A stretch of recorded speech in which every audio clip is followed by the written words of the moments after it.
This is gonna suck. Hello people of the internet.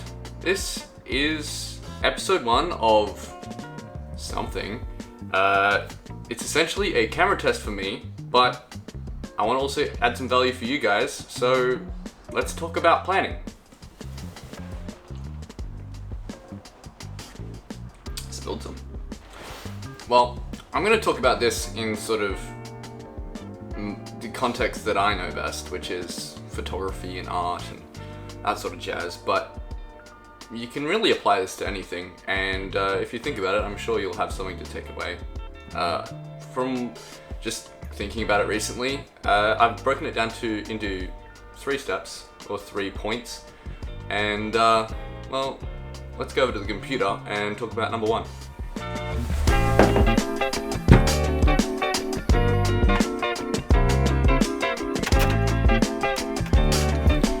Let's talk inspiration. Inspiration can be a very difficult thing to get your head around sometimes. Sometimes it's great and you've had an idea buzzing around in your head all week and you can just get straight in and get right into drawing up your concept. But sometimes it takes a lot to be inspired. And so through a few different processes and programs that I've discovered, it can be a lot easier than maybe you think. There's this program called PureRef on the computer, and we'll have a look at that in a second, that is really great for mood boarding, and I find that really helpful being inspired by other artists' work. I also think that writing an artist statement before beginning your project can actually be really helpful. Now I know this might seem a little bit sort of counterintuitive, because oftentimes writing the artist statement is the last thing you do before your exhibit, but I found going in with a fully fleshed out artist statement can be super helpful. Also, doing just a plain old brainstorm can be really great. It's, I don't know, it seems a bit basic, I know, it's sort of a primary school thing, but just getting your ideas on a page, writing them down, and sketching out little ideas and what have you can just be a great way to kickstart the imagination. But let's get a look at PureRef and see how I've done mood boards in the past. Okay, so this is PureRef. This is just an empty document. Thought I'd show you what it's like just to bring it up. It is basically an infinitely scaling mood board, which I find is really helpful. And it always sits on top of everything else you're doing. So you can always shrink it down in your corner and sit it on top of your Photoshop or whatever you're working in at the time. Let's give you a quick overview of a mood board I've done in the past. So this is my initial mood board for a project that I worked on last year called New Edo, which you can check out on my website. It's based on a book I've been writing and all this sort of stuff. But basically you can see, just to get me started, I chucked in a bunch of pictures and images of films, behind the scenes, all this sort of stuff. Things that I'm interested in and things that related to the general topic I knew I'd be working on, sort of a dystopian, futuristic, illustrative, very kind of wacky architecture stuff. Now you can see a huge variety in here, and so I was able to build this out and then around it build all of these other boards relating to specific pictures of the series. Now, I did differ from these quite a bit in my final images, but this was super helpful in getting me most of the way there.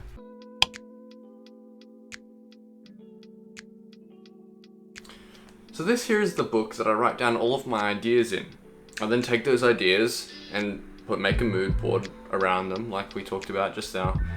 And then I come back to this book and do thumbnail sketches. Now we'll have a look through it in a minute, but basically what you want to do is take all of your inspiration, all different parts of your mood board, and sort of mash it all together.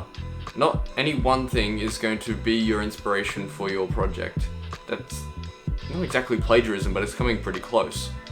So take your ideas from everywhere, make it as ambiguous as possible, but also make it as you as possible. Try to find what in those images speaks to you specifically and figure out how you're going to implement that into your images or into whatever you do. This visualization technique is used throughout sort of everywhere. It's called previs in movies, and it is essential. The storyboarding process is what makes a movie set run well. But it applies to more than that. I mean, I remember in high school when I was doing high jump, visualization was huge. If I couldn't picture myself arcing perfectly over that bar and making the jump, I was never going to do it. And it just seemed to work out so well when I did.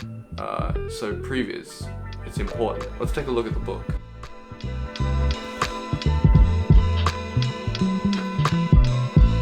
So here it is, my book of ideas and notes.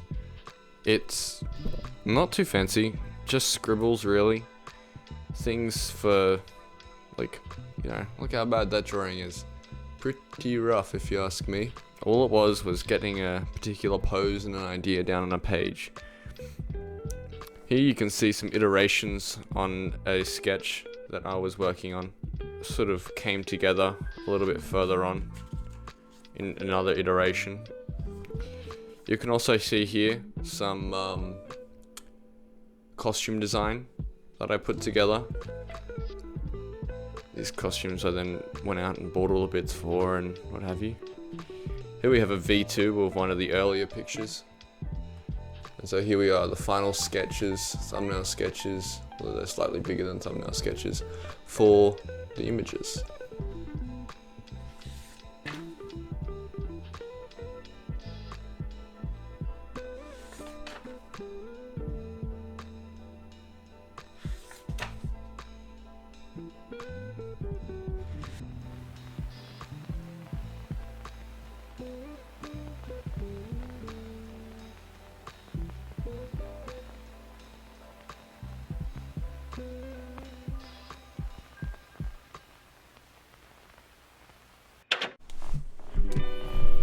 So, tip 3. What is tip 3? Tip 3 is ignore tips 1 and 2. Well, to a degree. Tip 3 is just start, because planning's great, and if you don't have a plan, well, you're never going to get anywhere fast.